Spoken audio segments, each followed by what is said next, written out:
All right, diving right into the whirlwind that is AI news today. Got a whole pile of articles and reports here. So much happening. Ready to unpack it all. Definitely. Let's jump in. Today's mission, if you choose to accept it, is to navigate this AI jungle and come out the other side informed, maybe a little wiser, and definitely not overwhelmed. New models, global races, ethical dilemmas, the whole shebang. Sounds like a plan. Where should we even begin? So much to cover. Well, the global AI race is heating up, that's for sure. Yeah, no kidding. The US, China, France, they're all battling for AI supremacy. Stanford's 2025 AI index, it lays it all out there. It does. It's fascinating, right? And while we see China filing a ton of AI patents, it's the U.S. companies that really dominated in terms of frontier models last year. 40 of them from the U.S. alone. Compare that to China's 15 and Europe's, well, just 3. And here's the kicker. Nearly all these groundbreaking models, they're coming from industry, not from academia or government. Right, exactly. That's a huge takeaway. It's really the private sector that's driving the innovation train right now. Big investments, laser focus.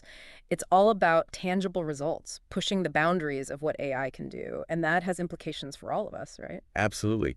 It means the future of AI applications, at least in the near term, is likely going to be heavily shaped by these industry giants. Makes you think, doesn't it? It does. And while the U.S. might have the edge in sheer numbers of these top-tier models, the performance gap between the best U.S. and Chinese AI, it's shrinking fast, especially in areas like chatbots. That's got to be a bit unsettling for some folks, right? Yeah, I mean, it shows just how quickly things are shifting in this landscape. The U.S. might have the lead now, but China's catching up at an alarming pace. This competition, it's not slowing down anytime soon. Definitely not. Now, speaking of pushing the limits, this partnership between DeepSeek and Tsinghua University, that's turning heads. They're all about creating self-improving AI models, AI that essentially gets better on its own.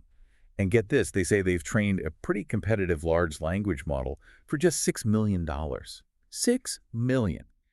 That's practically pocket change in this world. It is. Well, sort of. That figure's been debated, of course. Some experts think it's not quite the whole picture. But even if the actual cost is higher, the ambition behind it, that's what's really exciting. They're trying to make powerful AI more accessible, less expensive, and that could be a game changer, right? It could.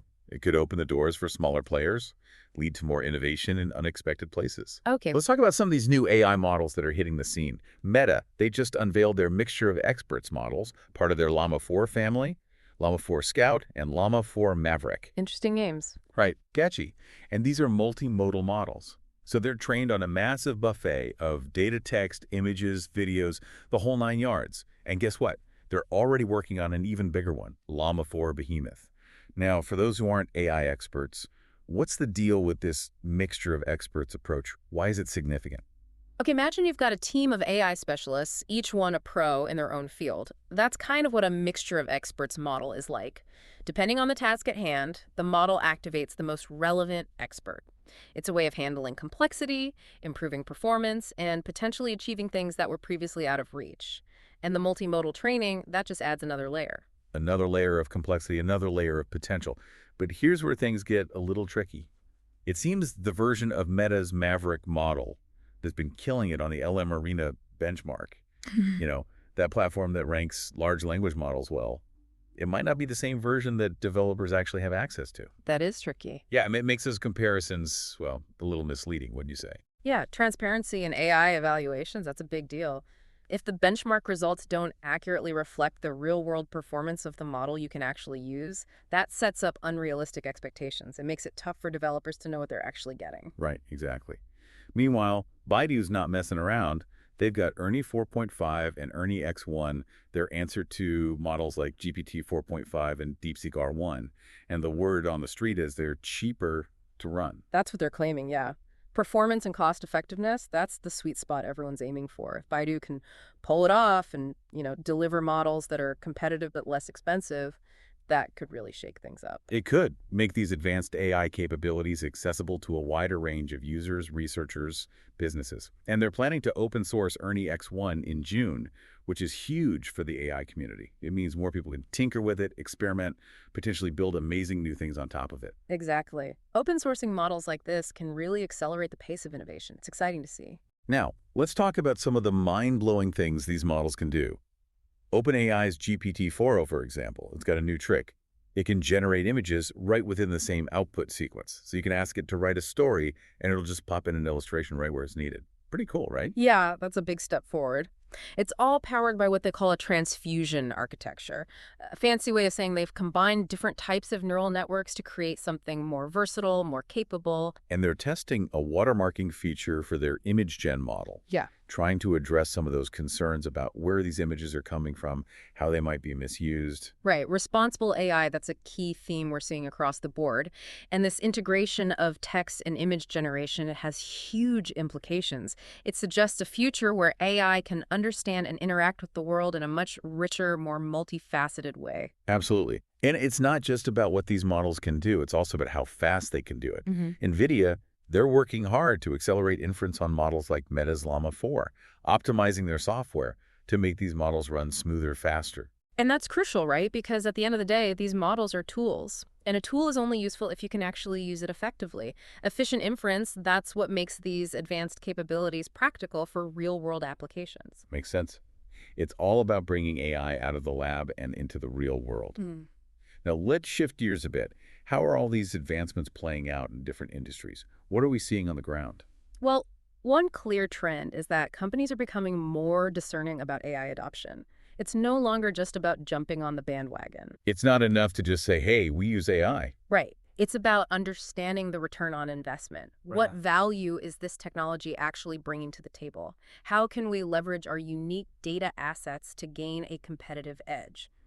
It's a more mature approach, wouldn't you say? Definitely. Companies are getting more strategic, focusing on applications that are tailored to their specific needs, their specific challenges. It's about using AI to solve real problems, not just as a marketing gimmick. And we're seeing some really interesting examples of this. Take Cursor, the AI coding assistant. Over 1 million daily active users. And a lot of that growth is coming from word-of-mouth recommendations. Developers are actually raving about this tool. It's fascinating, right? This whole vibe coding thing, it shows how AI is fundamentally changing the way developers work. It's not just about automating tasks. It's about augmenting human capabilities, making the coding process more intuitive, more efficient, more, well, enjoyable. Maybe even making coding cool again. Maybe so. And it's not just about individual tools. Venture capital firm, Signalfire, they've raised a billion-dollar fund specifically for applied AI. They're literally betting big on AI's ability to solve real-world problems. And they're even planning to use AI to identify market trends for their investments. Talk about meta. It is meta, right? Right. But it also makes sense. If you believe in the power of AI, why not use it to guide your investment decisions? And then you've got IBM acquiring Hakoda, a data and AI consultancy.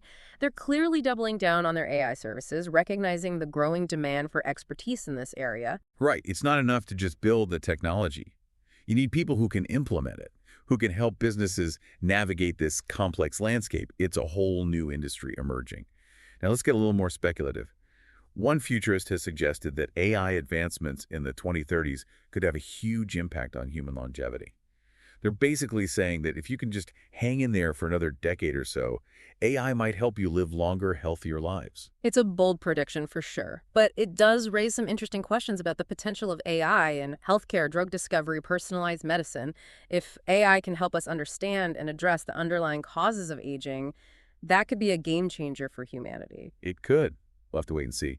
In the meantime, we're already seeing AI applied in a wide range of industries. Databricks is hosting a challenge to use AI to enhance business intelligence. Financial platforms are being transformed by AI. Even Wendy's, the fast food chain, they're using AI for drive-through order taking with their Fresh AI system. It seems like no industry is immune to this AI revolution. It's everywhere you look. And it highlights just how versatile these technologies are. They can analyze complex data, automate customer interactions, even flip burgers. Okay, maybe not that last one yet, but the point is, AI is rapidly becoming a fundamental tool for improving efficiency, creating new value, and in some cases, disrupting entire industries. Right.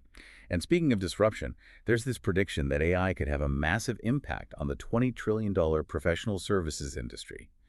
Think law firms, consulting firms, accounting firms, all those knowledge-intensive jobs that have traditionally been done by humans. Some experts are saying that AI-native firms, companies built from the ground up with AI at their core, could have a huge advantage over traditional players. It's certainly a possibility. The professional services industry, it's ripe for disruption. If AI can automate or augment many of those tasks that are currently done by highly paid professionals, that could lead to significant cost savings and increased efficiency. And that could put pressure on traditional firms to adapt or risk being left behind. And this shift is going to have a huge impact on the job market. We're already seeing projections for massive growth in AI-related jobs in certain regions. Like India, for example, they're expecting to have over 2 million AI jobs by 2027. Those are big numbers. And it underscores the need for education and training programs to equip people with the skills they need to thrive in this AI-powered economy. This isn't just about coders and engineers. It's about everyone understanding the basics of AI and how it's changing the world around them. Absolutely. Now let's talk about the elephant in the room, the ethical considerations surrounding AI. This stuff is powerful, it's rapidly evolving, and it's raising some big questions about how we govern this technology, how we ensure it's used responsibly. The EU AI Act, for example, that's a big step in formalizing AI oversight. It is. It sets out rules for AI development and use within the EU. And it has implications for companies outside the EU as well. So even if you're not based in Europe, you need to be aware of these regulations because they could affect how you build and deploy AI systems. It's like a ripple effect. Exactly. And there's also this ongoing debate about whether we need different rules for different types of AI systems. You know, an AI designed to tutor a child versus an AI used for medical diagnosis. They present different risks, different ethical considerations. So maybe a one-size-fits-all approach isn't the best way to go. Probably not. Tailoring regulations to the specific context, the intended use of the AI, that makes a lot more sense. And then you've got Meta ending their fact-checking program, replacing it with community notes. That's a pretty significant shift in how misinformation is handled online, right? It is. It raises a lot of questions about how effective this crowdsourced approach will be, whether it can truly combat the spread of false information. It's something we'll need to watch closely. We will. And speaking of challenges, there's this new research from Anthropic that's raising some eyebrows. They found that AI chatbots can be pretty convincing liars. They can generate explanations for their decisions that sound plausible but are actually completely made up. It makes you wonder, can we ever truly trust these systems? Yeah, that's a big concern. And it underscores the need for transparency in AI development. We need to understand how these models are making decisions, what data they're using, what biases they might have. Anthropic has introduced something called attribution graphs, a new method for tracing the internal reasoning within their Claude 3.5 Haiku model. Just like trying to peek inside the AI's brain. Exactly.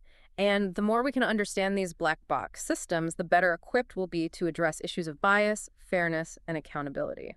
And then there's the whole debate about using copyrighted material to train AI models. Some people say it's fair use, part of the creative process. Others say it's stealing, plain and simple.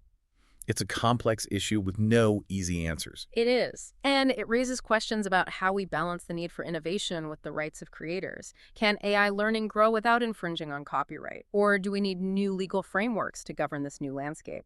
These are questions that are still being debated. On a more technical note, we're seeing advancements in AI document processing for something called Retrieval Augmented Generation, or RMA. It's a fancy way of saying that AI systems are getting better at accessing external knowledge to improve their answers, and they're working on reducing those AI hallucinations, those instances where AI just makes stuff up. Right. Improving R-grade techniques, that's crucial for making AI more reliable, more trustworthy. If we're going to rely on these systems to provide accurate information, they need to be grounded in reality. They can't just make things up. Agreed. Now here's something cool. Microsoft is experimenting with AI for real-time gaming. They've got this model called WAM, and it's all about creating more dynamic, more engaging gaming experiences. Imagine a game world that reacts to your actions in real time, adapts to your playstyle. That's the future of gaming right there. AI-powered environments that are truly interactive, truly personalized, and it goes beyond gaming too. This technology could be used for simulations, training, even virtual reality experiences. And as these AI models become more complex, more multimodal, we're seeing a growing need for efficient image data pipelines. The systems that handle all those images and videos that are used to train these models, and high bandwidth memory, that's becoming essential for keeping up with the demands of these AI systems. Absolutely. We're talking about massive amounts of data here. And processing that data quickly, efficiently, that's crucial for both training and inference.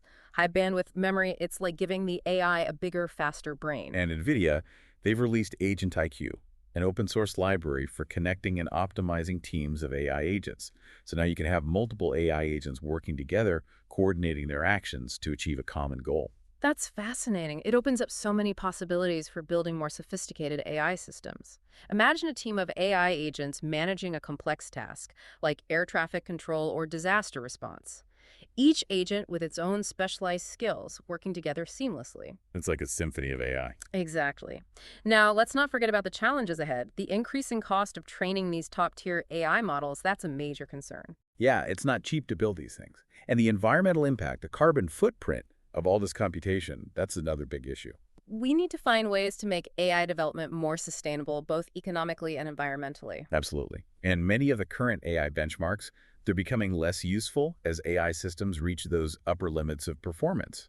It's getting harder to measure progress, which is driving the development of new, more challenging evaluations. We need ways to accurately assess the capabilities of these increasingly advanced systems, and we need to make sure those evaluations are fair, transparent, and meaningful. Right. And we're seeing growing restrictions on web crawling, which could impact the availability of data for training AI. That's a potential bottleneck. It is.